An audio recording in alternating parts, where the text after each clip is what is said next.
কেনাকাটা সব কমপ্লিট হওয়ার পরে এখানে একটু চা নিয়েছিলাম, কারণ চা খেতে আমি প্রচন্ড ভালোবাসি। আর এখানে চাটা দারুণ করেছিল। তো এখন বাসের অপেক্ষায় দাঁড়িয়ে আছি, আর এখন মানে বাস আসবে। আর এখন বাস থেকে নেমে পড়েছি আর যাচ্ছি বাড়ি।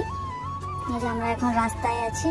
আগে আমাদের গ্রাম হয়ে কিন্তু সব বাসগুলো যেত, এখন আমাদের এই রাস্তাটা এতটা খারাপ হয়ে গেছে বলে বাসগুলো আর যায় না, যার কারণে পাশের গ্রাম থেকে আমাদেরকে হেঁটে হেঁটে আসতে হচ্ছে।